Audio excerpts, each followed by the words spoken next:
Hello, everyone. Today we're going to be reading chapters 7 and 8 of our buddy book, Day of the Dragon King. Chapter 7 The Burning of the Books. The Dragon King watched the bonfire as it blazed up toward the sky. Around the fire, the air was thick and wavy. Bamboo books were stacked beside the fire, waiting to be burned. Hurry, said the scholar. They jumped down from the cart and joined the crowd by the bonfire. The Dragon King shouted to the soldiers. They began throwing the books into the fire. The bamboo crackled as it burned. Stop, cried Annie. Jack grabbed her. Quiet, he said. Annie pulled away. Stop, she shouted again, but her voice was lost in the noise of the roaring fire. There's your story, said the scholar. He pointed to a bamboo book that had fallen off the waiting stack. I'll get it, said Annie. She dashed over to the book. Annie, cried Jack, but she'd already snatched up the bundle of bamboo strips and was charging back to them. Got it. Quick, put it in your sack, she said. Jack put the bundle of bamboo strips in his sack. Then he looked around fearfully. He gasped. The Dragon King was glaring at them. Then he headed their way. Seize them, the Dragon King shouted.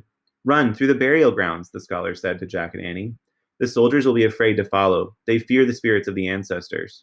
Thanks, said Jack. Thanks for everything. Good luck, cried Annie. Then she and Jack took off. Soldiers shouted after them. An arrow whizzed by. But Jack and Annie kept running. They ran down the path to the burial grounds. They jumped over the low brick wall and ran between the huge mounds of earth. Suddenly, arrows filled the air around them. The archers were shooting from the tower. Look, cried Jack.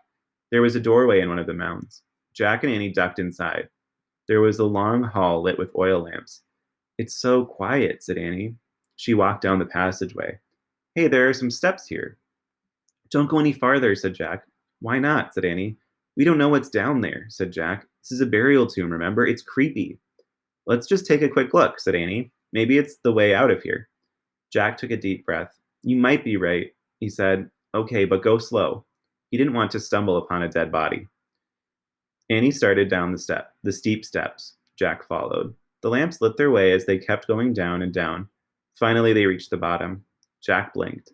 Even though the oil lamps glowed everywhere, it was hard to see at first. When Jack's eyes got used to the strange light, his heart nearly stopped. Oh man, he breathed. They were in a room filled with soldiers, thousands of them. Chapter 8 The Tomb. Jack and Annie stood frozen. The silent soldiers did too. Finally, Annie spoke. They're fake, she said. Fake, whispered Jack. They're not real, she said. They look real, said Jack. Annie walked straight toward the front row of soldiers. Jack held his breath. Annie pulled the soldier's nose. Fake, she said. Oh, brother, said Jack. He walked over to the soldier and touched his painted face. It was as hard as stone. It's amazing, Jack said. Annie nodded. It's like a museum. She walked down a row between two lines of soldiers. Wait, this is spooky, said Jack. What is this place? He put down his sack and pulled out the china book. He found a picture of the frozen army and read aloud. The Dragon King had 7,000 life-size clay figures made for his burial tomb. The clay was baked and painted. The Dragon King hoped that the clay army would protect him after he died. It's like the pyramid in ancient Egypt, said Jack. Remember? The queen was buried with a boat and lots of things to take to the afterlife. He looked around. Annie? I'm here, she called. She was far down another row. Come back here, yelled Jack. No, you come here, said Annie. It's so cool. All their faces are different. Jack threw the book into his sack. Then he hurried down the row to Annie. Look, she said. Just look. In the flickering lamplight, they wandered down the rows of soldiers. No two soldiers had the same nose, the same eyes, or the same mouth. Oh man, no wonder so many people had to work on this tomb, said Jack. They did a really good job, said Annie. Yeah, said Jack. There were kneeling archers and foot soldiers dressed in red and black armor. There were real bronze swords, daggers, axes, spears, bows, and arrows. There were even life-size wooden chariots with horses. The horses looked completely real. They were different colors with white teeth and red tongues.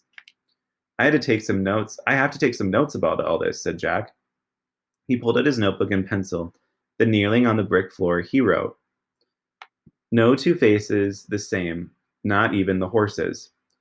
Jack, said Annie, you know what? What? I think we're lost, she said. Lost, Jack stood up. We're not lost. Yeah, then which way is out? Said Annie. Jack looked all around. All he could see were rows of soldiers. In front of them, To the right, to the left, behind them, nothing but clay soldiers. Which way did we come? Said Annie. I don't know, said Jack. All the rows looked the same. They stretched out endlessly. Jack tried not to panic. I better look this up, he said. Forget it, said Annie. Morgan said the research book would guide us, but in our darkest hour, only the ancient legend would save us. Is this our darkest hour? Asked Jack. Annie nodded. Yeah, it's pretty dark. It does seem to be getting darker in here, thought Jack. The air was getting thicker, too. It seemed harder to breathe. Let's ask for help, said Jack.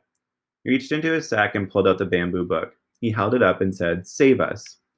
As Jack waited, the tomb seemed unbearably quiet. Jack held up the book again. Please help us find our way out, he said. He and Annie kept waiting, but nothing happened. The air was growing even thicker. The light was getting dimmer. The countless rows of soldiers seemed creepier. Help did not come. Jack felt faint. I guess we'll just have to. Look, Annie said. What? The ball of thread. It rolled out of your sack, she said. So what? Said Jack. He looked at his cloth sack lying on the floor. The ball of yellow silk had rolled out, and it was still rolling, leaving a trail of yellow thread. And that's where we end today for chapters 8 and 9.